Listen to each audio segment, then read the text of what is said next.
बच्चों बच्चों हम लोग पाठ कर रहे थे दाजू पाठ।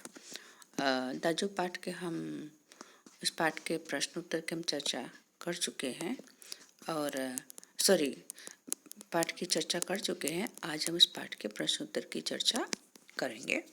अब यहाँ पर जो स्वाध्याय के पहला जो प्रश्न है कि सही विकल्प चुनकर उत्तर लिखिए। बराबर। तो बच्चों एग्जाम में ऐसे 2 ही मार्क्स के पूछते हैं, इसलिए आपको इस प्रश्न को एक वाक्य में और समझ के उसके उत्तर लिखने हैं। बराबर। तो यहाँ पर देखेंगे कि इसका जो दिया हुआ प्रश्न जो है कि मदन का गांव किस पहाड़ी क्षेत्र में है। तो मान लो कि आपको इस तरह से क्वेश्चन पूछा कि मदन का गांव किस पहाड़ी क्षेत्र में था, तो आंसर लिखेंगे कि मदन का गांव अल्मोड़ा बराबर पहाड़ी क्षेत्र में था। अगर आपके एमसीक्यू में पूछ रहे हैं तो एमसीक्यू में आपको यहाँ का वाला आंसर है। ओके। दूसरा जो प्रश्न है कि कहानी के अंत में नए ग्राहक हेमंत को मदन ने अपना नाम क्या बताया। तो बच्चों यहाँ पर देखेंगे ऑप्शन में मदन, अ मदन, ब पहाड़ी, क बाप, ड बेयस। देखिए बच्चों यहाँ बाप नहीं है, यहाँ क्या है बॉय है। बराबर। तो प की जगह क्या कर देना है यति वाला य। बराबर। बाकी ब वैसे ही रहेगा बॉय। बराबर। तो कहानी के अंत में नए ग्राहक हेमंत को मदन ने अपना नाम क्या बताया बॉय बताया। बराबर। तो इस तरह से ये हुआ। और फिर उसके बाद देखते हैं कि निम्नलिखित प्रश्नों के उत्तर एक वाक्य में लिखिए। कितने वाक्य में? एक वाक्य में मान लिखने की बात कही जा रही है। पहला जो प्रश्न है कि मदन का गांव किस पहाड़ी क्षेत्र में था, वही प्रश्न जो हमने ऊपर किया। तो मदन का गांव अल्मोड़ा पहाड़ी क्षेत्र में था। दूसरा प्रश्न है कि नए ग्राहक हेमंत को मदन ने अपना नाम क्या बताया। तो उसका उत्तर नए ग्राहक हेमंत को मदन ने अपना नाम बॉय बताया। फिर नेक्स्ट जो प्रश्न यहाँ पर है कि जगदीश बाबू के व्यवहार से मदन को चोट क्यों लगी। बराबर। तो इसका यहाँ पर बच्चों इसका आंसर जो होगा थोड़ा विस्तार से इसका आंसर होगा। तो इसका उत्तर इस तरह से होगा कि जगदीश बाबू के व्यवहार से मदन को चोट पहुंची क्योंकि अपने प्रति उसके अपनत्व पर क्या हुआ प्रहार हुआ। क्या हुआ अपनत्व ने जैसे वो अपना मानता था उसके ऊपर क्या गहरी चोट पहुंची। वो घटना आपको पता है कि तुम्हें क्या दाजू लगा रखा है, तुम्हें प्रेस्टीज का भी ख्याल नहीं है, वो उसका उत्तर होगा। फिर दूसरा जो प्रश्न है विस्तार से प्रश्नों के उत्तर लिखिए यहाँ पर। पहला जो प्रश्न है कि जगदीश बाबू को पहले पहले नए शहर आकर कैसा लगता था। तो जगदीश बाबू अपने गांव से बहुत दूर के शहर में आए थे। वे अकेले थे। यहाँ का वातावरण उनके गांव के वातावरण से एकदम अलग था। गांव में यहाँ के चौक जैसी चहल पहल नहीं थी। वहाँ कैफे के जैसा शोरगुल नहीं था। उन्हें लगता था जैसे वे अकेलेपन की सीमा से बहुत दूर आ गए हैं। इस तरह जगदीश बाबू को पहले पहले नए शहर में आकर बहुत अकेलापन लगता था। नेक्स्ट दूसरा जो प्रश्न है कि प्रारंभ में जगदीश बाबू का व्यवहार मदन के प्रति कैसा था। तो मदन कैफे में मदन से परिचित होने पर जगदीश बाबू इस नए शहर में अपना अकेलापन भूल गए थे। 2-4 दिनों में मदन उन्हें दाजू कहकर पुकारता और वे भी उससे स्नेह से पेश आते थे। उन दिनों में मौसम संबंधी बातें होती। मदन उनसे उनके कम खाने की शिकायत करता। मदन को वे अपने दाजू जैसे ही लगते थे। इस तरह प्रारंभ में जगदीश बाबू का मदन के प्रति व्यवहार बहुत स्नेहपूर्ण और अपनत्व से भरा हुआ था।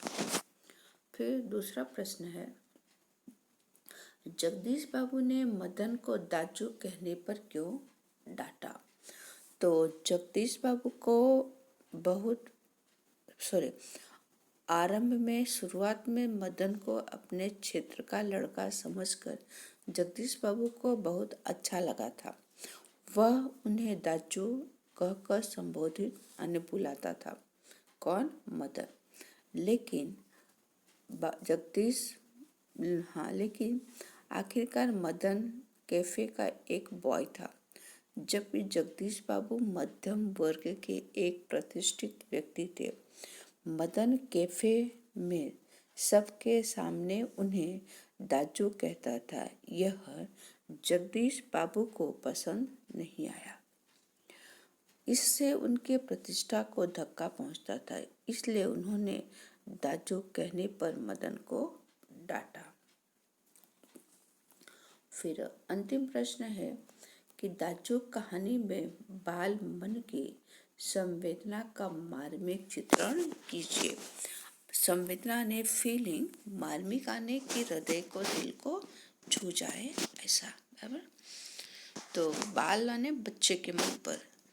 तो दाजू कहानी का मुख्य पात्र मदन, जो 9-10 वर्ष का बाल मजदूर है।